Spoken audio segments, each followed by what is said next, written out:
स्वागत है आप सभी का, है ना। देवउठनी एकादशी जेठवनी की आप सबको हार्दिक शुभकामनाएं। ठीक है, जो कोई भी क्लास में जुड़े हुए हैं बेटा ध्यान से पढ़ो, है ना, क्योंकि यहीं पे उलझोगे। जो क्षेत्रीय राजवंश है ना, यहीं पे उलझोगे। इसके लिए मैं बहुत ज़्यादा अच्छे तरीके से एक्सप्लेन कर दे रहा हूँ, बार बार चीज़ों को रिपीट कर रहा हूँ, क्योंकि सेम सेम नाम मिलेंगे आपको, तिथि भी वैसी मिलेगी, कुछ चीज़ें संभवतः मिलेगी, है ना, कुछ अनुमानित मिलेगा।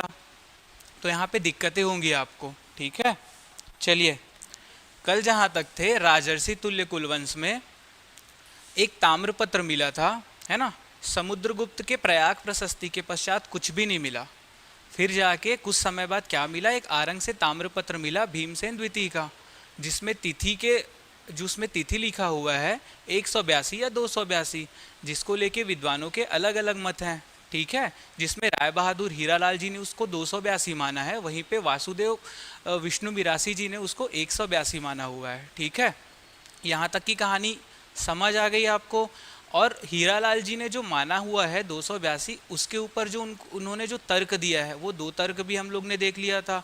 कौन सा था, एक खारवेल वाला था, दूसरा महेंद्र के वाला था। ठीक है, यहाँ तक सबको समझ आ गया था।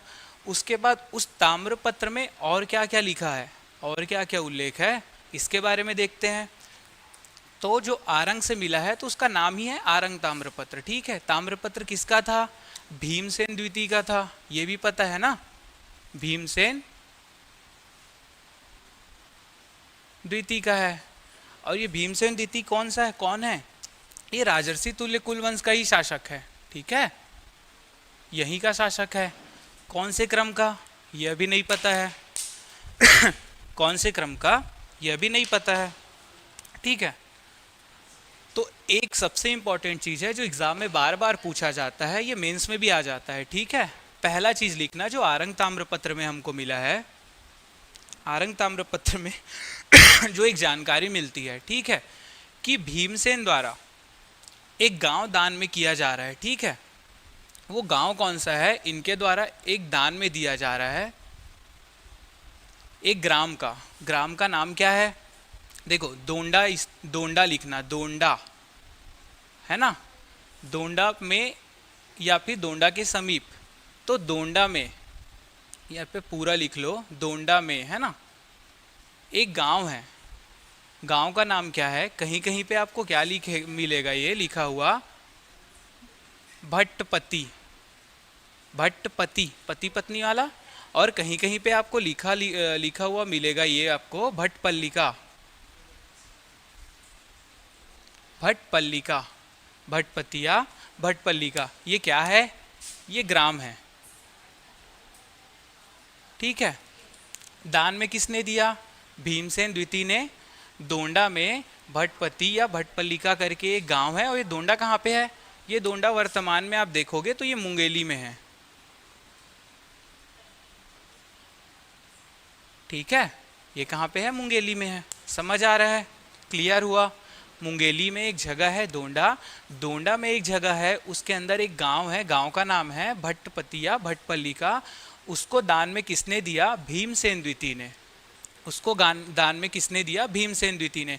और किसको दिया दान में उसने दान में किसको दिया नाम लिखना है यहाँ पे, हरि स्वामी, हरि स्वामी। ठीक है, दूसरा नाम लिखना बप स्वामी, है ना, पहला नाम है हरि स्वामी, उसके बाद बप स्वामी, भप नहीं है, ब है ना, बप स्वामी। बच्चे लोग बोलते ना बप, वैसा वाला बप, बप स्वामी। कहीं कहीं भी ये बप स्वामी आपको क्या मिलेगा, बोप स्वामी, बो आधा प पूरा प, बोप स्वामी। ठीक है, किसने दान में दिया है, ये कहाँ पे मिल रहा है, आरंग ताम्रपत्र में। ठीक है, क्या है आरंग ताम्रपत्र में, भीमसेन द्वितीय ने एक जगह दान में की। जगह कौन सी है, भट्टपति या भट्टपल्लिका, कहाँ पे है, दोंडा में। दोंडा कहाँ पे, वर्तमान मुंगेली में। ठीक है, दान किसको दिया है, हरि स्वामी या बप स्वामी। बप स्वामी का दूसरा नाम या कहीं कहीं पे लिखा हुआ मिलेगा आपको बोप स्वामी। ठीक है, एक चीज मिल गई जो आरंग ताम्रपत्र में है। दूसरी चीज देखोगे आरंग ताम्रपत्र में, जो आपको मिलेगा सिंह का अंकन है, सिंह है ना, सिंह का अंकन, सिंह का अंकन है। एक तीसरी चीज मिलती है, तीसरी चीज क्या मिलती है, इनकी उपाधि, उपाधि, ठीक है, उपाधि मिलता है यहाँ पे। सभी राजाओं की जो समस्त उपाधि है वो क्या मिल रहा है यहाँ पे, राज्य योगी, उपाधि क्या मिलती है, राज्य योगी, सभी राजाओं की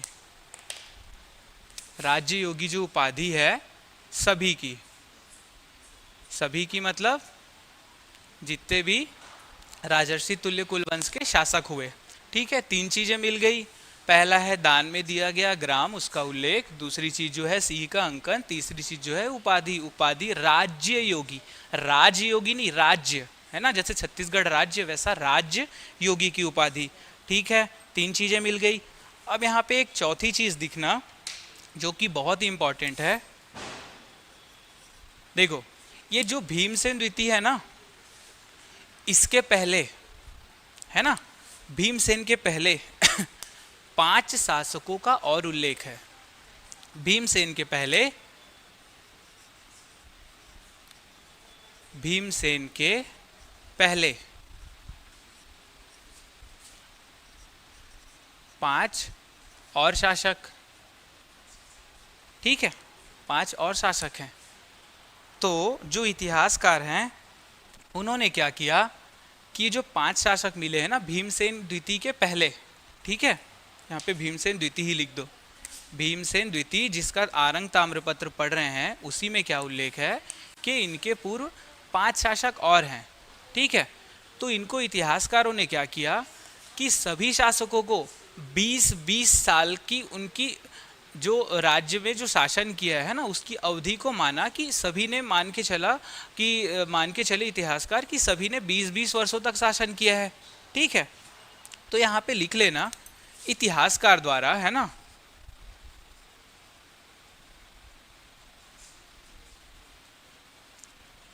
प्रत्येक शासक का 20 वर्ष का राज्यकाल, है ना,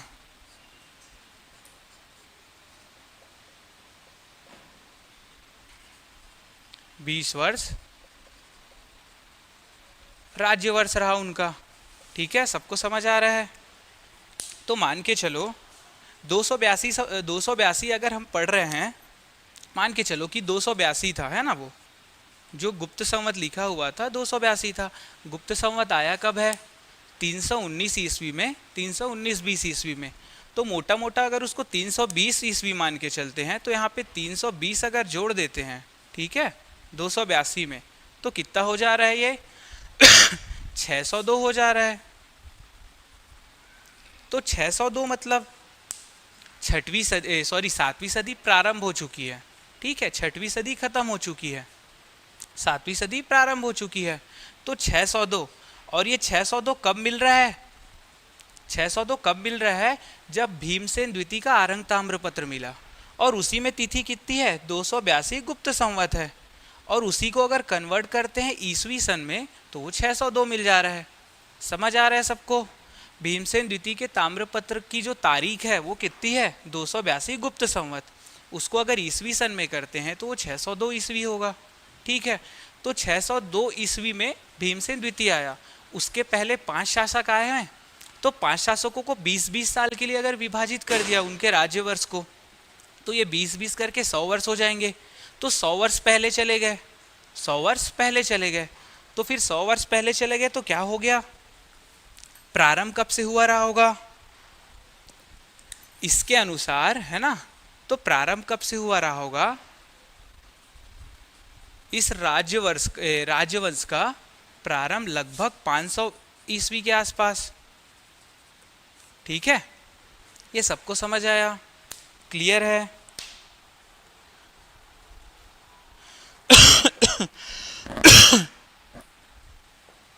ठीक है, चलिए, तो ये हो गया। अब लिखना ये जो 5 शासक जिनके बारे में बात हो रही है ना, उनका क्रम लिखते हैं। तो जो सबसे पहले आया, सबसे पहले आया उसका नाम था सूर। ठीक है, पहला जो शासक आया है राजर्षि तुल्य कुलवंश में, शूर। कहीं कहीं पे आपको क्या मिलेगा, ये सूरा मिलेगा। कहीं कहीं पे क्या मिलेगा आपको, ये शूरा। तो शूरा रहे या सूर रहे, दोनों क्या है, सेम है। आपको शूरा लिखना है शूरा लिखो, सूर लिखना है सूर लिखो। इन्हीं के नाम पे, है ना, इन्हीं के नाम पे इस वंश का एक और नाम मिलता है। ठीक है, इस वंश का एक और नाम मिलता है, सूरा वंश। ठीक है, इन्हीं के नाम पे वंश का दूसरा नाम क्या मिलता है, वंश का दूसरा नाम। ठीक है, सूरा वंश हो गया। ठीक, दूसरे जो शासक आएंगे उनका नाम रहेगा दयित। बस केवल दयित लिखना। ठीक है, पहला आ गया शूर या शूरा, दूसरा आ गया दयित आ गए। ठीक है, जो तीसरे शासक आएंगे उनका नाम रहेगा विभीषण। ठीक है, तीसरे शासक जो आएंगे उनका नाम क्या रहेगा, विभीषण रहेगा। उसी में चौथे शासक आए, उनका नाम रहेगा भीमसेन। भीमसेन यहाँ पे प्रथम लिखना। ठीक है, 4 शासक हो गए। उसके बाद 5वें शासक कौन आ जाएंगे, ये जो दयित था ना, उसी को लिखना दयित वर्मा द्वितीय। ठीक है, पहला शूर या शूरा। ठीक है, इन्हीं के नाम पे वंश का दूसरा नाम क्या मिलता है अपने को, शूरा वंश। फिर आए दयित, दयित के बाद कौन आया, विभीषण। विभीषण के बाद भीमसेन प्रथम, उसके बाद 5वें नंबर पे दयित वर्मा द्वितीय, उसके बाद 6वें नंबर पे कौन आएगा, ये। ठीक है, 6वें नंबर पे कौन, भीमसेन द्वितीय, है ना। इन्हीं के ताम्रपत्र में ये सब सारा कुछ मिल रहा है, समझ आ गया। तो ये जो था ये पूरा राजर्षि तुल्य कुलवंश का था। जो भी विवरण हमको मिलता है, तो साक्ष्य कितना मिलता है, केवल एक ताम्रपत्र आरंग से। उसी के बेसिस पे, है ना, उसी को आधार मान करके जितनी जानकारी मिली उसको हमने यहाँ पे पढ़ा है। किसी को कोई भी डाउट है शासक को लेके, तिथि को लेके, कमेंट करना बाद में, अभी नहीं करना। अभी करना है तो अभी भी कर सकते हो। ठीक, चलो स्क्रीनशॉट ले लेना।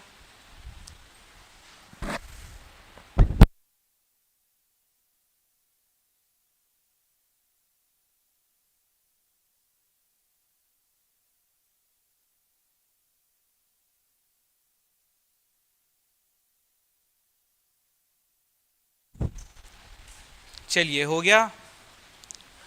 कितना कौन सा वंश हुआ अभी, राजर्षि तुल्य कुलवंश, है ना। छत्तीसगढ़ के मैदानी क्षेत्र में पहला राजवंश। अब दूसरा आप लिखना, हेडिंग क्या डालोगे, बहुत छोटा सा है, पर्वत द्वारक, है ना, पर्वत द्वारक।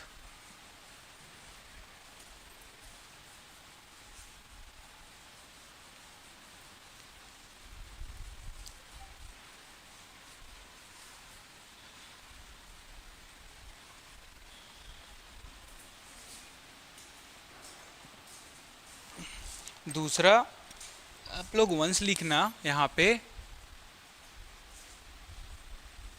पर्वत द्वारक, ये एक साथ है। ठीक है, पर्वत द्वारक वंश कौन से नंबर का है, ये दूसरे नंबर का। अभी पढ़ कहाँ पे रहे हैं, पूरा का पूरा मैदानी क्षेत्र, है ना।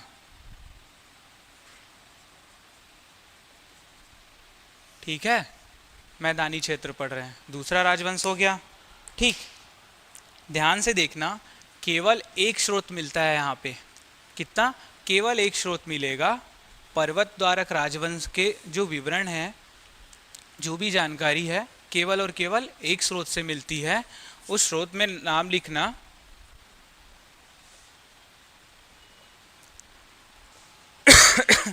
तेरा सिंघा ताम्रपत्र, तेरा सिंघा, है ना, तेरा सिंघा। सबको क्लियर है, तेरा सिंघा। ठीक है, तेरा सिंघा ताम्रपत्र। अब ये ताम्रपत्र है किसका, ताम्रपत्र है महाराज, लिखना नाम महाराज तुष्टिकार।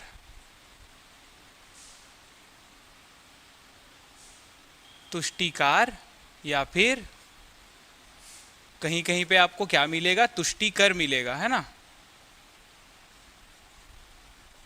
तुष्टिकर या तुष्टिकार, महाराज तुष्टिकार या तुष्टिकार। ये कौन थे महाराज तुष्टिकार? इसी राजवंश के क्या थे, शासक थे, है ना, इसी राजवंश के शासक थे। अब ये तेरहसिंगा ताम्रपत्र मिला कहाँ पे है? ये तेरहसिंगा जो ताम्रपत्र है ये मिला है आपको तेल नदी घाटी,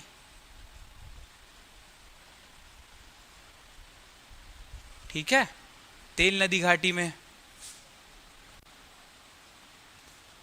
ये तेल नदी घाटी कहाँ पे है? तेल नदी छत्तीसगढ़ में बहती है क्या? नहीं, तेल नदी जो है वो उड़ीसा में बह रही है, ठीक है, ध्यान से सुनना। ये जो है तेरहसिंगा जो ताम्रपत्र है ये कहाँ पे मिला है? गरियाबंद जो जिला है, गरियाबंद जिले का जो लास्ट वाला हिस्सा है, देवभोग के बाद वाला हिस्सा, देवभोग और देवभोग के बाद वाला हिस्सा, ठीक है, वहाँ पे जो तेल नदी की घाटी है, मतलब तेल नदी जो उड़ीसा से आ रही है, ठीक है, और उसका ढाल किस ओर है? अगर भारत के मैप पे उड़ीसा के अकॉर्डिंग भी देखे तो पश्चिम की ओर है उसका ढाल, मतलब छत्तीसगढ़ की ओर है, ठीक है। तो तेल नदी घाटी आपको तेल नदी आपको मिलेगा उड़ीसा में, लगभग 296-97 किलोमीटर, है ना। उसमें का 8 किलोमीटर हिस्सा बस इस तरफ है और वो जाके महानदी में मिल जाती है, तो महानदी की सहायक नदी है। लेकिन छत्तीसगढ़ में महानदी की सहायक नदी नहीं है, वो उड़ीसा में महानदी की सहायक नदी है, ठीक है। तो ये तेल नदी घाटी में क्या मिला है? तेरहसिंगा ताम्रपत्र। तेरहसिंगा ताम्रपत्र है किसका? महाराज तुष्टिकार का। महाराज तुष्टिकार कौन है? पर्वत द्वारक राजवंश के एक शासक हैं, ठीक है, ये जानकारी हो गई। अब ये तेरहसिंगा ताम्रपत्र में और क्या क्या मिलता है? ये तेरहसिंगा ताम्रपत्र जो है इसमें और क्या क्या मिलता है? इसमें एक चीज जो है आप लिखना, दो शासक है ना, दो शासकों की जानकारी, दो शासकों की जानकारी मिलती है। इसमें से जो पहले हैं, जो पहले नंबर के जो शासक हैं उनका नाम क्या है? सोमन राज। सोमन राज।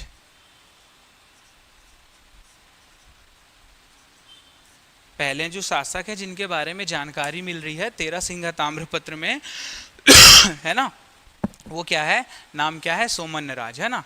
अब छोटी सी 2 लाइन की कहानी सुनना। सोमन राज की माता, सोमन राज की माता, माता का नाम क्या था? सोमन राज की माता का नाम था यहाँ पे कौस्तुभेश्वरी। कौस्तुभेश्वरी, ठीक है। सोमन राज की माता का नाम था कौस्तुभेश्वरी, ठीक है। सोमन राज प्रथम शासक, यहाँ समझ आया। अब जो ये कौस्तुभेश्वरी थी, है ना, इनको एक बीमारी थी दाह ज्वर की। दाह ज्वर मतलब आज के टाइम में फीवर, है ना, जो टेम्परेचर बढ़ जाता है ना बॉडी का, 102 103 जो हो जाता है ना, उसी को क्या कहते हैं? दाह ज्वर कहते हैं। तो इनको क्या था? दाह ज्वर की बीमारी थी, दाह ज्वर की बीमारी थी। किनको? सोमन राज की माता कौस्तुभेश्वरी को, ठीक है, यहाँ तक समझ आया। तो जब माता को दाह ज्वर की बीमारी थी और वो ठीक नहीं हो पा रही थी, है ना, उनका उपचार नहीं हो पा रहा था, तो पहले क्या होता था? पुरोहित लोग, ब्राह्मण लोग क्या करते थे कि अनुष्ठान करते थे, है ना, तबीयत सही हो जाने के लिए, स्वास्थ्य के लिए। तो उसमें क्या किया इनको, इन्होंने क्या किया कि माता का जो दाह ज्वर था, जो बीमारी थी, है ना, वो ठीक हो जाए, इसके लिए इन्होंने क्या किया? एक ग्राम दान में दिया, है ना, ग्राम दान में दिया। ग्राम का नाम क्या था? दान में क्या दिया? देवभोग। देवभोग, देवभोग ग्राम, या फिर देवभोग क्षेत्र भी लिख सकते हो, है ना, क्षेत्र का दान किया, ठीक है। ये देवभोग क्या है? यही देवभोग है, यही तो देवभोग है, ठीक है, गरियाबंद जिले वाला।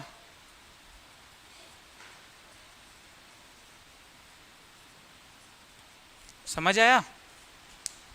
ठीक है, एक शासक के बारे में जानकारी मिल गई। ठीक, सोमन्नराज एक शासक थे, किसमें? पर्वत द्वारक राजवंश में।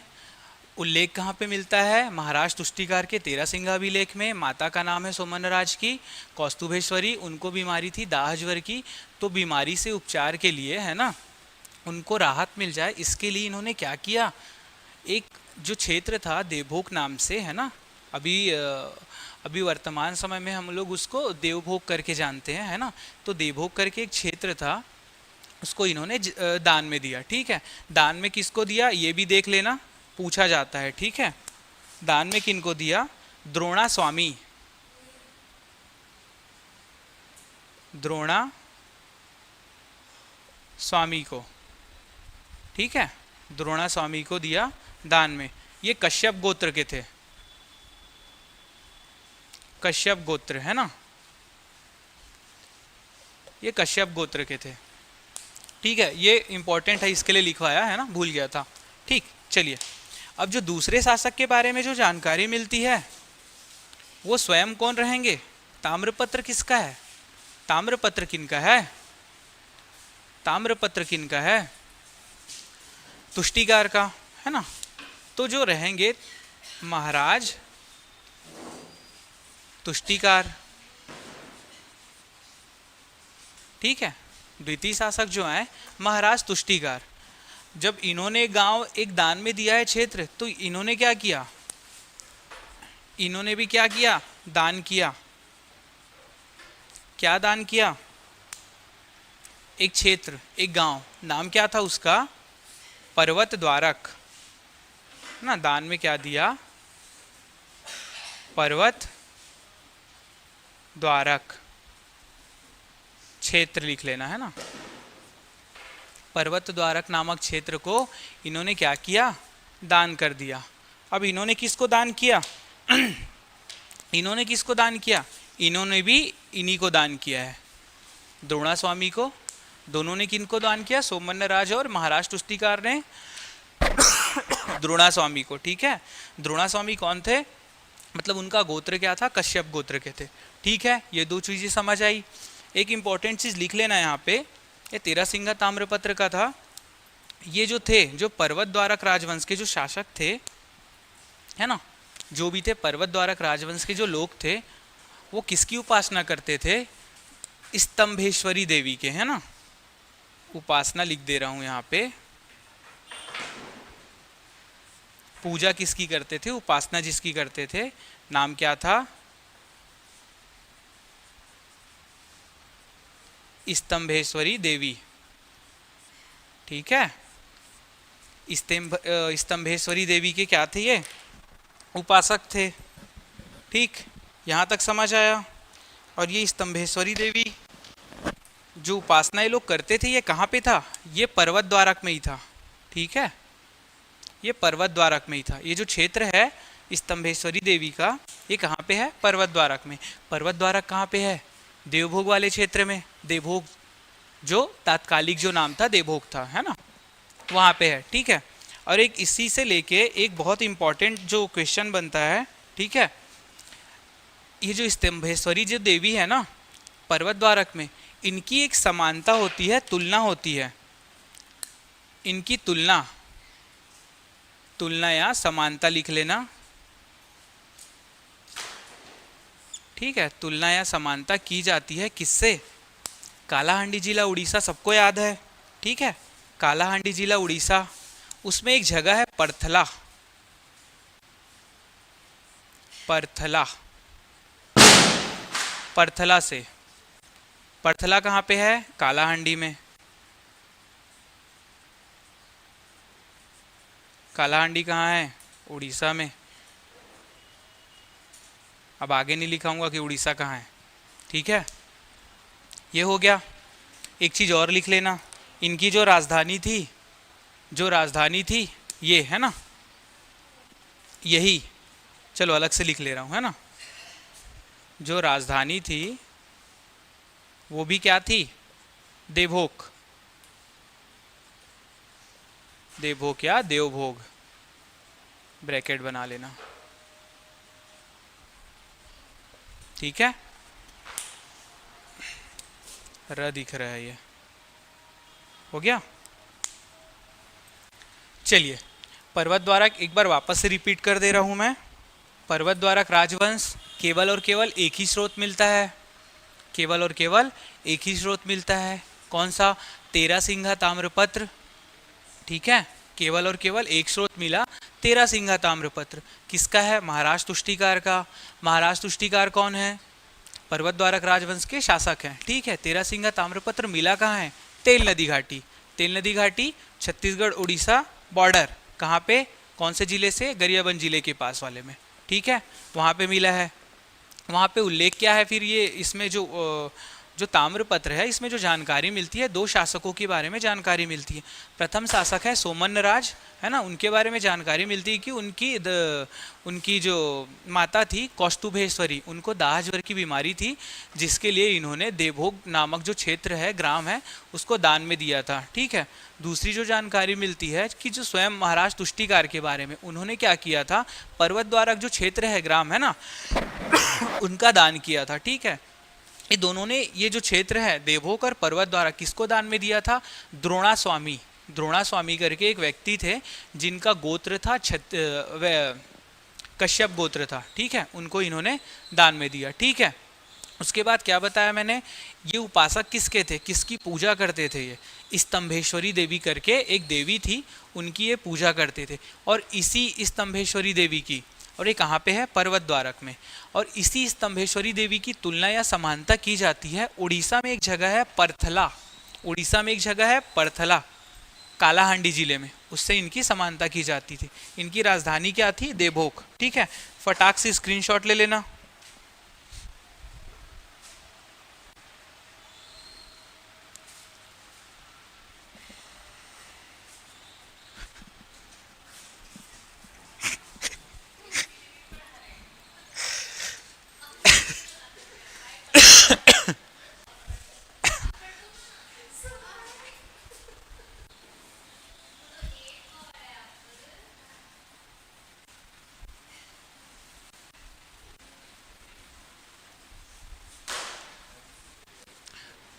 तो दो वंशों के बारे में जानकारी मिल गई है, ठीक है, और दोनों छोटे छोटे हैं।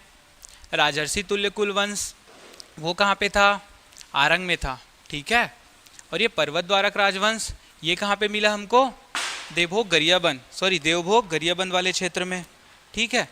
तीसरा राजवंश लिखना है यहाँ पे, जो थोड़ा सा बड़ा है और जिसके बारे में सुन भी चुके हो आप लोग, सरभपुरी।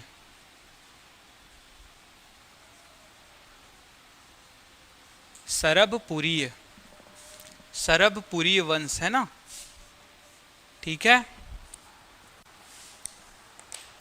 सरभपुरी वंश, इसके बारे में जो छोटी छोटी चीजें हैं वो पहले बता दे रहा हूँ, फिर शासकों में चलेंगे अपन, है ना।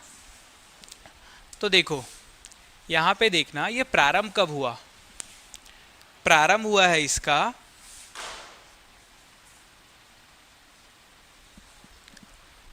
5वीं सदी के अंत में। 5वीं सदी के अंत मतलब 590, 595 ये, कि 490, 495 ये। 5वीं सदी मतलब 400 के बाद वाला समय, ठीक है। जैसे 400 हो गया, 400 ईस्वी सन आ गया, उसके बाद 401, 402, ये 5वीं सदी में कैलकुलेट होगा, ठीक है। तो 5वीं सदी के अंत में, तो यहाँ पे क्या लिखेंगे? प्रारंभ 5वीं सदी के अंत में, ठीक है, मतलब 6ठी सदी के शुरुआत में, उससे पहले, ठीक। ये हो गया। इनकी राजधानी लिख लेना,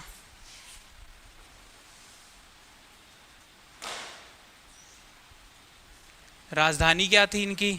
सरभपुरी राजवंश पढ़ रहे हैं ना, इनकी राजधानी है सरभपुर। सरभपुर। अब ये सरभपुर है कहाँ? ठीक है, राजधानी थी सरभपुर। अब ये सरभपुर है कहाँ ये आज के टाइम पे भी एग्जैक्टली पता नहीं चल पाया है, ठीक है। किसी के पास कोई ऑथेंटिक है ना, कोई प्रमाणिक स्रोत नहीं है कि बता सके कि सरभपुर यहीं पे है, लेकिन जो अधिकतर जो विद्वानों का मत है, ठीक है,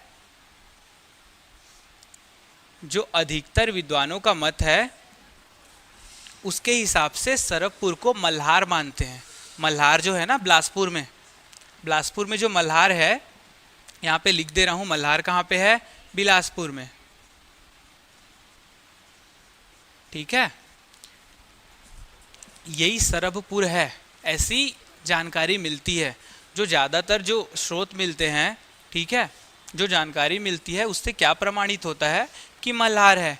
यहाँ पे लिख लेना अधिकांश मत,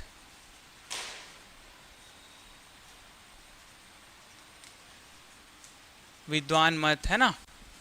कुछ विद्वान हैं, उनका क्या कहना है, उनका ये कहना है कि ये जो सरभपुर है, किसी का ये कहना है कि ये संबलपुर है, संबलपुर उड़ीसा वाला किसी किसी का कहना है कि ये संबलपुर है जो उड़ीसा में है, जहाँ पे छत्तीसगढ़ का बॉर्डर लगता है, ठीक है। किसी किसी का कहना है कि ये सारंगगढ़ है, किसी किसी का कहना क्या है कि ये सारंगगढ़ है, ठीक है। राजधानी के बारे में पता चल गया। अपने को क्या लेके चलना है, मल्हार को। सरभपुर मतलब मल्हार। जब तक सरभपुर राजवंश पढ़ेंगे या आगे भी पढ़ेंगे तो सरभपुर मतलब मल्हार को लेके चलना है, ठीक है। प्रारंभ कब हुआ, 5वीं सदी के अंत में। राजधानी क्या मिली, मल्हार मिला, सरभपुर मिला। सरभपुर का हम लोग क्या जानेंगे यहाँ पे मल्हार मानेंगे, ठीक है। दो चीजें समझ में आ गई। इसके बाद यहाँ पे लिखना इनकी जो उपाधि थी, ठीक है, जो उपाधि थी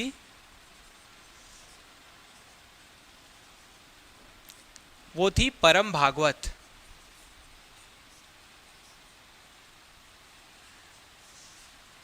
उपाधि जो थी वो क्या थी, परम भागवत। परम भागवत मतलब देखो, उपाधि हर किसी शासक ने नहीं लिया है, लेकिन जिन्होंने जिन्होंने लिया है वो परम भागवत ही लिया है। उसके अलावा और कोई सी उपाधि इन्होंने नहीं ली है। परम भागवत के अलावा कोई सी उपाधि इन्होंने नहीं ली है। तो उपाधि क्या मिली, परम भागवत। राज्य चिन्ह जो है ना, राज चिन्ह, जो राज चिन्ह इनका मिलता है वो क्या मिलता है, गजलक्ष्मी का, गजलक्ष्मी का,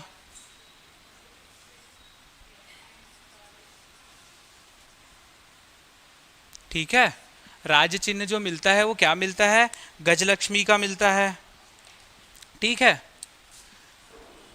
और गजलक्ष्मी का जो चिन्ह है, राज चिन्ह, वो कैसा है कि उसमें आकृति बनी हुई है जो मुद्रा है, मुद्रा नहीं, जो मुहर है, और जो भी अन्य जो राजकीय कार्यों की जो एक होता है ना सिल, है ना, जो भी जैसी भी चीज़ है, मुहर है, ठीक है, स्टाम्प, ठीक है, स्टैम्प, तो उसमें क्या है, चिन्ह किसका है, गजलक्ष्मी का। अब गजलक्ष्मी के चिन्ह में क्या है कि लक्ष्मी जी की एक आकृति है, लक्ष्मी जी की एक आकृति है, और उस आकृति पे क्या है, हाथी द्वारा अपनी सूंड से पानी डाला जा रहा है, ठीक है। माता लक्ष्मी की एक आकृति है, आकृति में क्या है, हाथी द्वारा अपनी सूंड से पानी डाला जा रहा है, और उसी संपूर्ण आकृति को क्या कहा गया है, गजलक्ष्मी।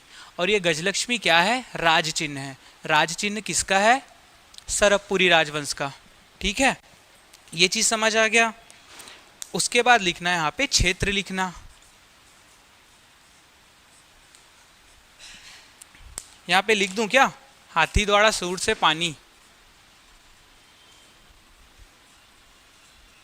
हाथी द्वारा सूंड से पानी, ठीक है। चलिए, अब जो क्षेत्र था कि सरभपुर राजवंश कहाँ से कहाँ तक फैला था, राजर्षि तुल्यकुंज हमने देखा वो आरंग में था, ठीक है। पर्वत द्वारक देखा वो गरियाबंद के देवभोग क्षेत्र में था, ठीक है। अब ये जो है सरभपुरी राजवंश, ये ज़्यादा विस्तारित था, ठीक है। तो ये कहाँ से कहाँ तक देखेंगे अपन, रायगढ़, रायगढ़ में भी था, सारंगगढ़ में भी था, है ना, बिलासपुर में भी था, और रायपुर में भी था। तो अगर देखे, अगर आकृति बना के देखे है ना, तो कैसी बनती है, देखो ध्यान में लाओ मैप को, ठीक है, ध्यान में लाओ मैप को। छत्तीसगढ़ का उत्तरी पूर्व हिस्सा, छत्तीसगढ़ का उत्तरी पूर्व हिस्सा, तो मान के चलो ये सारंगढ़ है, उसके नीचे क्या है, सॉरी ये रायगढ़ है, उसके नीचे क्या है, सारंगढ़ बिलाईगढ़, है ना। उससे उल्टे हाथ की ओर चलते हैं तो यहाँ पे है बिलासपुर है ना, ये रायगढ़ हो गया, ये बिलासपुर हो गया, ठीक। अब बिलासपुर से नीचे की ओर आते हैं तो ये क्या मिलता है, रायपुर मिलता है। अब रायगढ़ से भी रायपुर को जोड़ देते हैं तो एक त्रिभुजाकार संरचना मिलती है, ट्राइंगल शेप मिलता है, एक ट्राइंगल शेप मिलता है, ट्राइंगल, है ना। तो मान के चलो ये बहुत बड़ा क्षेत्र था ना, कोई एक स्थान नहीं था, तो ये जो है, ये जो ट्राइंगल शेप मिला है, यहाँ पे पूरा क्या था, सरबपुरी राजवंश था, है ना। रायगढ़ से लेके बिलासपुर, बिलासपुर से लेके रायपुर, रायपुर से लेके फिर रायगढ़, ठीक है। तो सारंगढ़ तो उसमें कैलकुलेट हो ही गया, ठीक है।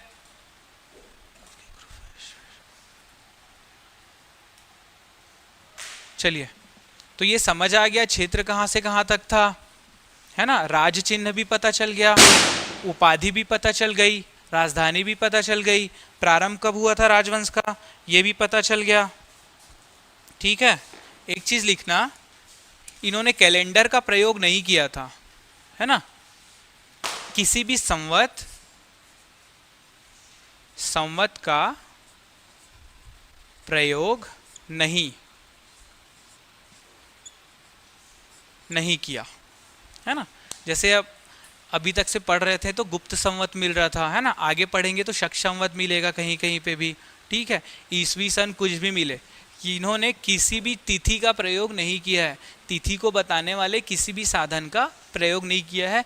कह सकते हैं कि कैलेंडर का प्रयोग नहीं किया है ना, कैलेंडर का प्रयोग नहीं किया है, समझ आया। चलिए, एक चीज और लिखना है यहाँ पे, ठीक है। इनका वस्तुतः जो नाम है, अन्य नाम लिख लो, अन्य जो नाम है इनका वो दो नाम मिलता है, ठीक है। पहला जो नाम है वो है अमरार्य कुल, पहला जो नाम है वो अमरार्य कुल मिल रहा है। ये अमरार्य कुल कहाँ में मिलता है, अभिलेखों में, अभिलेखों में है ना। सरबपुरी राजवंश का जो अभिलेख है उसमें इनका जो नाम है, अन्य नाम किसका, सरबपुरी वंश का जो अन्य नाम है क्या मिलता है, एक तो मिलता है अमरार्य कुल अभिलेखों में, ठीक है। जो दूसरा नाम मिलता है वो है अमरज कुल,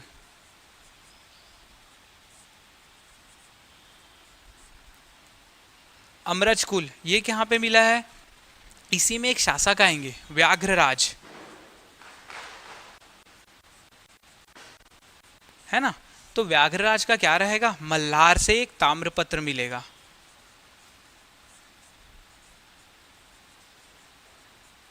मल्हार से क्या मिलेगा, एक ताम्रपत्र मिलेगा, ठीक है। मल्हार से एक ताम्रपत्र मिलेगा, ठीक है। उस ताम्रपत्र में सरबपुरी राजवंश को क्या कहा गया है, अमरज कुल कहा गया है, ठीक है। तो ये सब जो जानकारी थी ये सरबपुरी राजवंश के बारे में थी। इसके बाद हम जो पढ़ेंगे, इसके बाद शासकों का विवरण पढ़ेंगे, ठीक है। तो इसको बेटा फटाक से स्क्रीनशॉट लेना।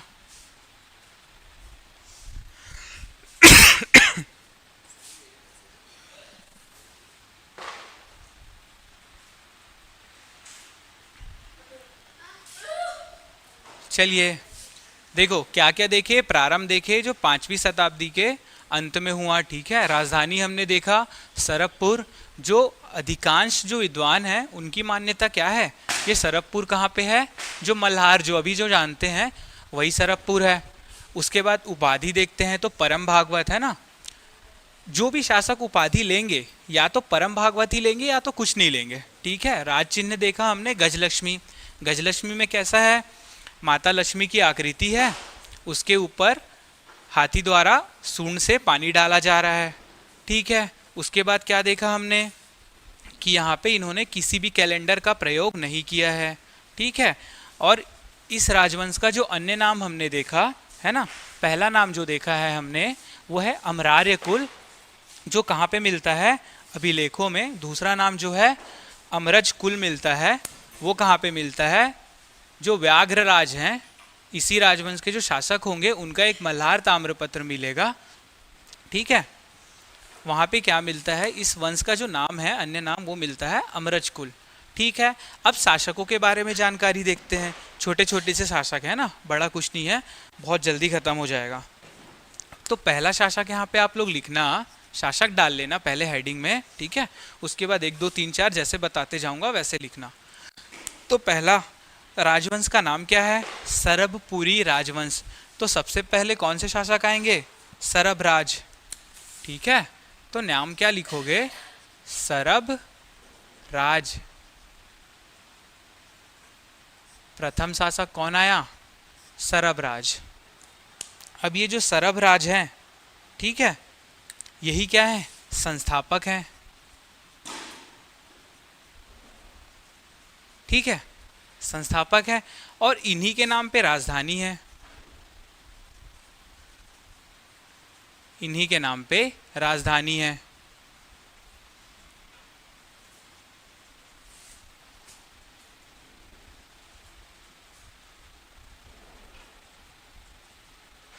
ठीक है, ये समझ आ गया।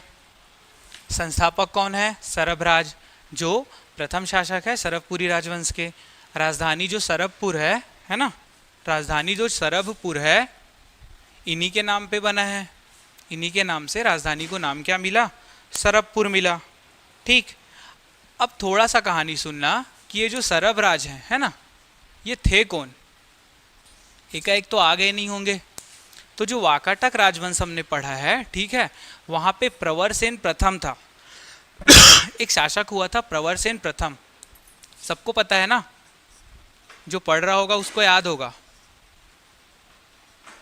प्रवरसेन प्रथम, ये प्रवर नाम को कंफ्यूज नहीं करना, कंफ्यूज नहीं होना है, अभी और प्रवर आएंगे। ठीक है, तो जो बोल रहा हूँ प्रवर सेन है, सेन प्रथम है ना। वाकाटक राजवंश में संस्थापक थे विंध्य शक्ति, उसके जो पुत्र थे वो कौन थे, प्रवरसेन प्रथम। तो प्रवरसेन के दरबार में, प्रवरसेन के दरबार में जो सरभराज थे, है ना, ये क्या थे, सामंत थे। सरभराज क्या थे, सामंत थे। ठीक है, कहानी समझ आ रही है। प्रवरसेन जो वाकाटक राजवंश था, है ना, प्रवरसेन प्रथम के जो दरबार में ये सामंत थे। तो जब ये प्रवरसेन की मृत्यु हो जाती है, ये प्रवरसेन की मृत्यु हो जाती है, ठीक है, जो सबकी होती है वैसे प्रवरसेन की मृत्यु हो जाती है। तो मृत्यु के पश्चात मृत्यु के पश्चात जो सरभराज है ना, मृत्यु के पश्चात जो सरभराज हैं, ये क्या करते हैं, वाकाटक राजवंश मध्य क्षेत्र, ठीक है। तो जो सरभराज हैं, इन्होंने क्या किया, बिलासपुर में, है ना, एक जगह पे गए, ये एक जगह पे गए, थोड़ी बहुत सेना, थोड़ा बहुत शक्ति लेके, है ना, एक जगह पे गए और उस जगह को अपनी राजधानी घोषित कर दी और अपने आप को एक स्वतंत्र शासक घोषित कर दिया। ठीक है, स्थान को राजधानी घोषित, है ना, घोषित कर दिया और अपने को स्वतंत्र शासक,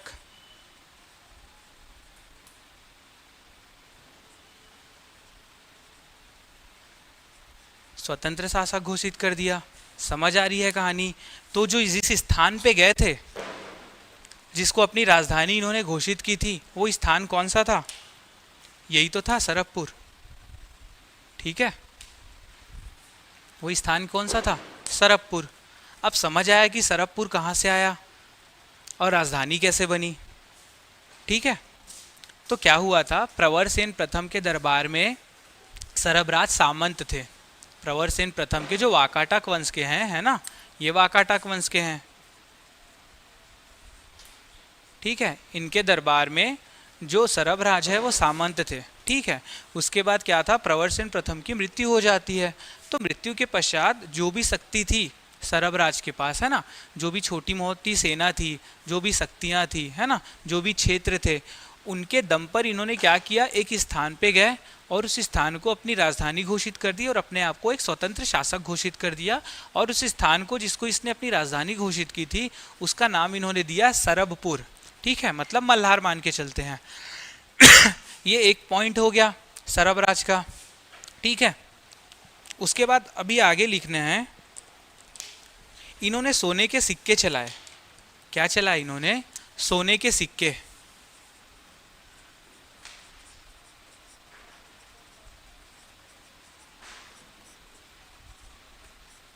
सोने के सिक्के चलाए। किन्होंने चलाया सोने का सिक्का, सरभराज ने। सोने का सिक्का किसने चलाया, सरभराज ने चलाया, ठीक है।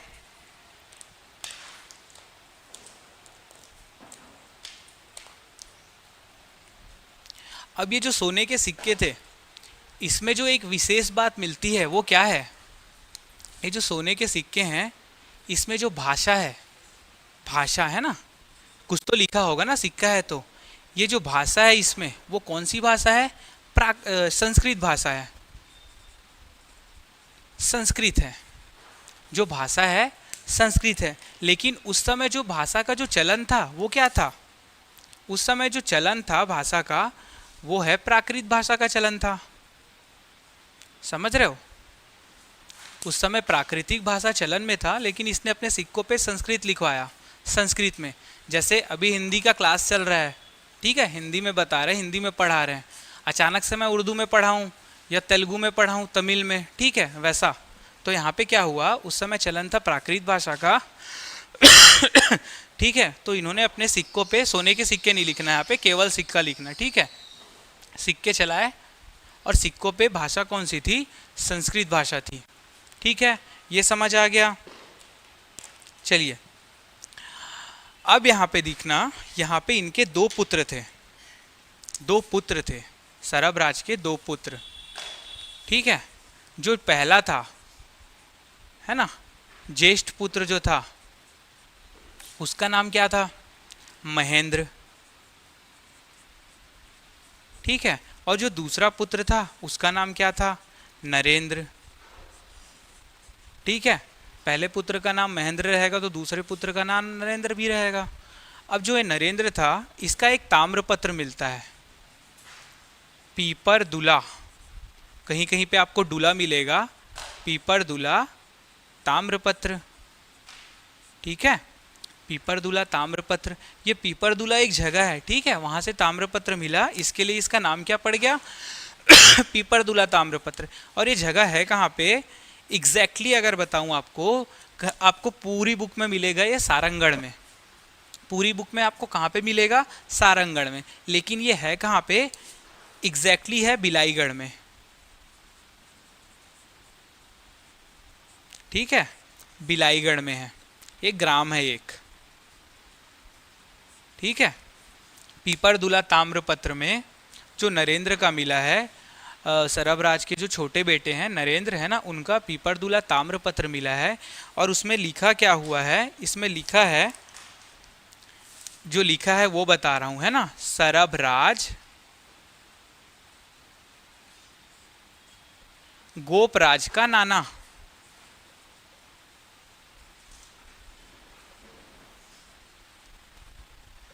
अब कौन किसका नाना, कौन किसके नाती, ये नहीं देखना अपने को, है ना। क्या लिखा हुआ है इसमें, जो पीपरदुला ताम्रपत्र मिला है नरेंद्र का, सरभराज गोपराज का नाना। समझ आ गया सबको, इतना क्लियर है, ठीक। एक लाइन जो लास्ट है सरभराज के बारे में, सबको पता है, भानुगुप्त का एक अभिलेख मिला था। जब गुप्त वंश पढ़ रहे थे तो भानुगुप्त का एरण अभिलेख, एरण बताया भी था मैंने कहाँ पे है ना, मध्य प्रदेश में। उसमें बताया भी था कि उल्लेख किसका था, सरभराज का, एरण अभिलेख में। उल्लेख किसका?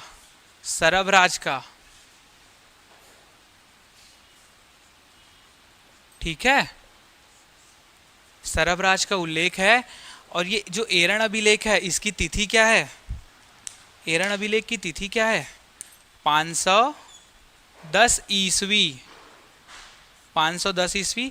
और अगर गुप्त संवत में कर लिए, क्योंकि गुप्तवंशी शासक है, तो 191 है ना, ये गुप्त में है, गुप्त संवत। ठीक है, दोनों अलग अलग है। गुप्त संवत में अगर देखते हैं तो 191 ईस्वी सन में देखते हैं तो 510 ईस्वी। ठीक है, कौन सा है? भानुगुप्त का एरण अभिलेख, भानुगुप्त गुप्तवंशी शासक, उसमें सरभराज का उल्लेख है। और ये जो सरभराज हैं, इनकी जो मृत्यु है वो भी इसी समय होती है, 510 में इनकी मृत्यु हो जाती है। समझ गए? सबको समझ आया सरभराज के बारे में? पहले सरभपुरी राजवंश के बारे में हमने चीज़ें देखी। उसके बाद जो प्रथम शासक आए सरभराज, जो कि संस्थापक भी थे, जिनकी राजधानी थी सरभपुर, जो कि इन्होंने अपने ही नाम पे बनाई थी। और सरभराज आए कहाँ से थे? ये प्रवरसेन प्रथम, जो कि वाकाटक राजवंश के जो शासक हैं, उनके दरबार में सामंत थे। ठीक है, तो जब प्रवरसेन की मृत्यु हो जाती है, ठीक है, प्रवरसेन की मृत्यु हो जाती है, उसके पश्चात इन्होंने राज्य को छोड़ करके एक क्षेत्र में गए और वहाँ पे एक स्थान को इन्होंने अपनी राजधानी बना ली और अपने आप को स्वतंत्र शासक घोषित किया और राजधानी का नाम दिया सरभपुर, जो कि मल्हार है। ठीक है, उसके बाद इन्होंने सिक्के चलाए। सिक्कों में भाषा संस्कृत आई, जबकि चलन था उस समय प्राकृत का। 2 पुत्र हुए, महेंद्र और नरेंद्र। नरेंद्र का पीपरदुला ताम्रपत्र बिलाईगढ़ से, उसमें सरभराज गोपराज का नाना ये उल्लेख है। ठीक है, उसके बाद भानुगुप्त का एरण अभिलेख, जो कि 510 ईस्वी सन में, अगर गुप्त संवत की बात करें तो 191 गुप्त संवत में। ठीक है, उसमें भानुगुप्त का उल्लेख है और 510 में ही सरभराज का उल्लेख है और 510 ईस्वी में ही सरभराज की मृत्यु हो जाती। फटाक से स्क्रीनशॉट ले लेना।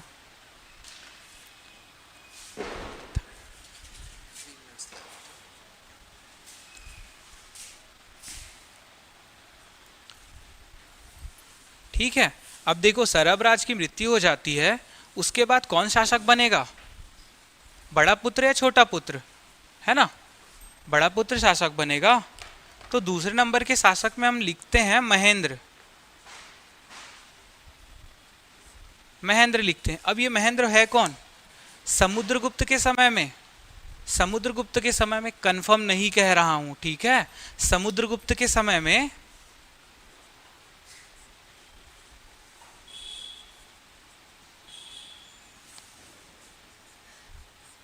समुद्रगुप्त के समय में जो दक्षिण कोसल जो क्षेत्र है, मैदानी क्षेत्र, तो समुद्रगुप्त ने जिस महेंद्र को पराजित किया था, अगर ध्यान आ रहा होगा कहानी से, गुप्त वंश के कहानी से, प्रयाग प्रशस्ति हरिशेन वाला, ठीक है, तो जब उसने दक्षिण पथ अभियान किया था और मैदानी क्षेत्र में जो महेंद्र करके एक शासक मिले थे उनको समुद्रगुप्त ने पराजित किया था, तो संभवतः और ज़्यादातर चांस है कि वो यही महेंद्र रहा होगा।